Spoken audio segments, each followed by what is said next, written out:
And then there's a tape of Victoria Nuland, who's was at the State Department at the time, one of the top people at the State Department, and she was basically talking about who would be the new government that took over, who America didn't want in, who we did want in the new government. So it's not, what happened basically was, as Gideon Rose was even saying, the Ukrainian government was kind of siding with Russia, or at least a lot more pro-Russia, and then we overthrew that government and installed a pro-America government. And this to Putin, he had said over and over again, was a huge red line for him. Like Ukraine was the big line. And you could imagine, take it from our point of view, if like Russia was coming over here and overthrowing the pro-America government in Montreal and installing a pro-Russia government there. Right. And, this would be seen as, would you call that an unprovoked attack? Right. If we were to go in there and then go overthrow that government. So again, I'm not justifying what he's doing, and then the other thing to this, right, that's important to add is you remember the two big things that it's so weird no one, at least in the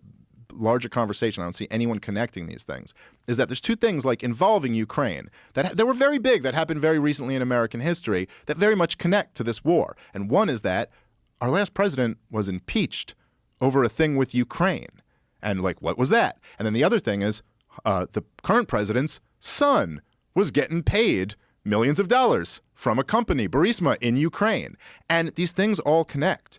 And basically what happened was, after the 2014 coup, this company, Burisma, and by the way, Matt Taibbi has done incredible reporting on this. I highly recommend everyone read his stuff, his Substacks. Incredible. Yeah, he's fantastic. Unbelievable.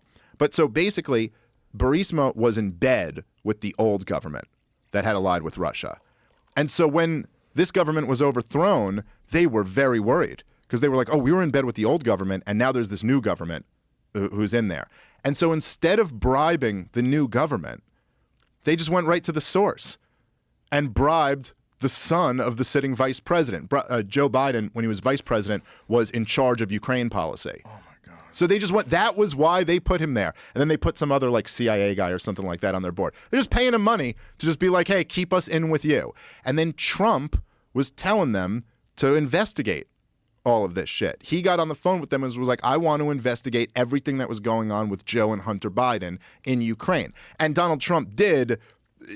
He got into an area that there's an argument it was not okay what he was doing, because he was kind of going maybe you don't get these weapons that I was going to send in unless you go investigate them. And this was his political opponent. So it was a little bit of a shady thing.